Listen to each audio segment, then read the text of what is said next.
పైన మాత్రం షారుఖ్ ఖాన్ కేసు చూశాక అల్లు అర్జున్కి ఏదో అవుతుందని అయితే నేను అనుకోను. రామ్ గోపాల్ వర్మ లాంటి కొంతమందికి వచ్చిన డౌట్ సార్, ఆయన ఒక 4 క్వశ్చన్స్ అందించారు. ఈ కేసు గురించి సంబంధిత అధికారులకు 4 ప్రశ్నలు అని చెప్పి, పుష్కరాలు బ్రహ్మోత్సవాలు లాంటి ఉత్సవాల్లో తోపులాటలు భక్తులు పోతే దేవుళ్లను అరెస్ట్ చేస్తారా? ఎన్నికల ప్రచారాల తొక్కిసలాటలో ఎవరైనా చనిపోతే రాజకీయ నాయకుల్ని అరెస్ట్ చేస్తారా? ప్రీ రిలీజ్ ఫంక్షన్లో ఎవరైనా చనిపోతే హీరోయిన్లను అరెస్ట్ చేస్తారా? భద్రతా ఏర్పాట్లు పోలీసులు ఆర్గనైజర్లు తప్ప ఫిలిం హీరోలు ప్రజానాయకులు ఎలా కంట్రోల్ చేయగలరు? అంటే అది ఆ క్వశ్చన్లో ఫండమెంటల్ క్వశ్చన్ ఏంటంటే, అందుకే నేను అడుగుతున్నా, మొదటి క్వశ్చన్ చెప్పి వెళ్ళారా లేరా, ఇప్పుడు అనుమతి తీసుకుని వెళ్ళాడా లేదా అన్నది పాయింట్ అవుతుంది కదా. ఇక్కడ ultimately it boils down to that.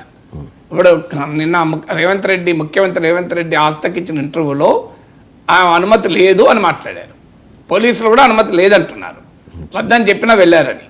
So Allu Arjun తరఫున లాయర్లో మాకు అనుమతి ఉంది అంటున్నారు. తేలాల్సింది అదే. మీకు నిజమే, ఇప్పుడు ఒక ఈవెంట్ జరుపుతారు, అనుమతి లేకుండా ఈవెంట్ జరిపితే యాక్సెప్ట్ చేస్తారా? అని నిన్న రేవంత్ రెడ్డి ఇంటర్వ్యూలో అది కూడా అన్నాడు. ప్రొటెస్ట్లు జరుగుతున్నాయంటే ఎవరైనా ప్రొటెస్ట్ చేసుకోవచ్చు, అది కూడా అనుమతి లేకుండా ప్రొటెస్ట్ చేస్తే వాళ్ళు కూడా జైలు పంపుతాం అన్నాడు నిన్న.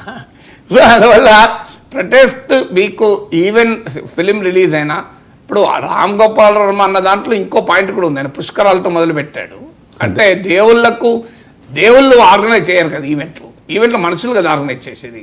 అక్కడ ఈ చంద్రబాబు నాయుడు వెళ్ళినందుకు, ఆ చంద్రబాబు నాయుడు షూటింగ్ వల్లనే పుష్కరాల్లో తొక్కులాడు. మరి చంద్రబాబు నాయుడు మీద బాధ్యత లేదా? చంద్రబాబు నాయుడు పేరు ప్రస్తావించకుండా కాస్త జాగ్రత్త పడ్డాడు ఇటీవల పరిణామాల నేపథ్యంలో అయి ఉంటుంది. బట్ అది డైరెక్ట్లీ రిఫ్లెక్ట్స్. అక్కడ కూడా చంద్రబాబు నాయుడు ముఖ్యమంత్రి కాదు కదా భద్రత ఏర్పాటు చూసేది. చంద్రబాబు నాయుడు ఇన్ఫార్మ్ చేయకుండా పుష్కరాలకు పోతే మాత్రం తప్పే అది కూడా. కానీ చంద్రబాబు నాయుడు ఇన్ఫర్మేషన్ ఇవ్వకుండా పుష్కరాలకు పోయి ఉండడు కదా.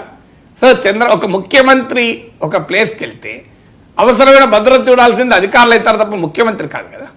అందువల్ల మీకు ఫండమెంటల్ ప్రిన్సిపల్, ముఖ్యమంత్రి కూడా ఎవరు చెప్పకుండా రోడ్డు మీద వచ్చేసాను అనుకోండి, తన బాడీగార్డ్లకు పర్సనల్ సెక్యూరిటీ కూడా చెప్పకుండా ఏదైనా జరిగితే ముఖ్యమంత్రి కూడా అవుతుంది. అది నెగ్లిజెన్స్ కిందకి వస్తుంది, రాకుండా ఎట్లయితుంది? సో అందువల్ల మనం ప్రతిదానికి ఆయా సందర్భాన్ని బట్టి కేసులను అందుకే ఇప్పుడు అల్టిమేట్గా నిలబడతా లేదా కోర్టులో తేలుతుంది. కానీ దీనికి అన్డ్యూగా మనము కంక్లూజన్లు తీసి దీని వెనకాల ఇది ఉంది అది ఉంది అని ఇంటర్ప్రిటేషన్లు తీయడం అనేది మాత్రం కొంత అసహజంగా కనబడుతుంది. మ్యాక్సిమం అయితే 2 కారణాలు అయి ఉండాలి. ఒకటి, సమాజంలో ఒక రాంగ్ మెసేజ్ పోకూడదు. చట్టం ముందు అందరూ సమానులే, మేము పెద్దవాళ్ళనైతే ముట్టుకోము అనే భావన పోకూడదు. అందులో ఒక మహిళ చనిపోయి ఓ బిడ్డ కోమాలా ఉండగా ప్రాణం ఎవరిదైనా ప్రాణమే కదా. సో అనేటువంటిది ఒక యాంగిల్ అయి ఉంటుంది ప్రభుత్వం అనేది. ఎందుకంటే ప్రజల్లో కూడా ఆ భావన ఉంది. రెండవ యాంగిల్ ఒకవేళ అయితే ఇప్పుడు ఈ సక్సెస్ షో నిన్న రేవంత్ రెడ్డి రాహుల్ కనోకి ఇంటర్వ్యూ చూస్తే political power versus film power అతిగా భావించుకుంటోంది, ఊహించుకుంటోంది. అని film power should be shown its place, తన ప్లేస్ చూపెట్టాలి. పొలిటికల్ పవర్ అనే డైమెన్షన్ ఏమైనా ఉందా అనేది ఒక పాసిబిలిటీ. ఇక మిగతా ఏవి పాసిబిలిటీస్ అనుకోను.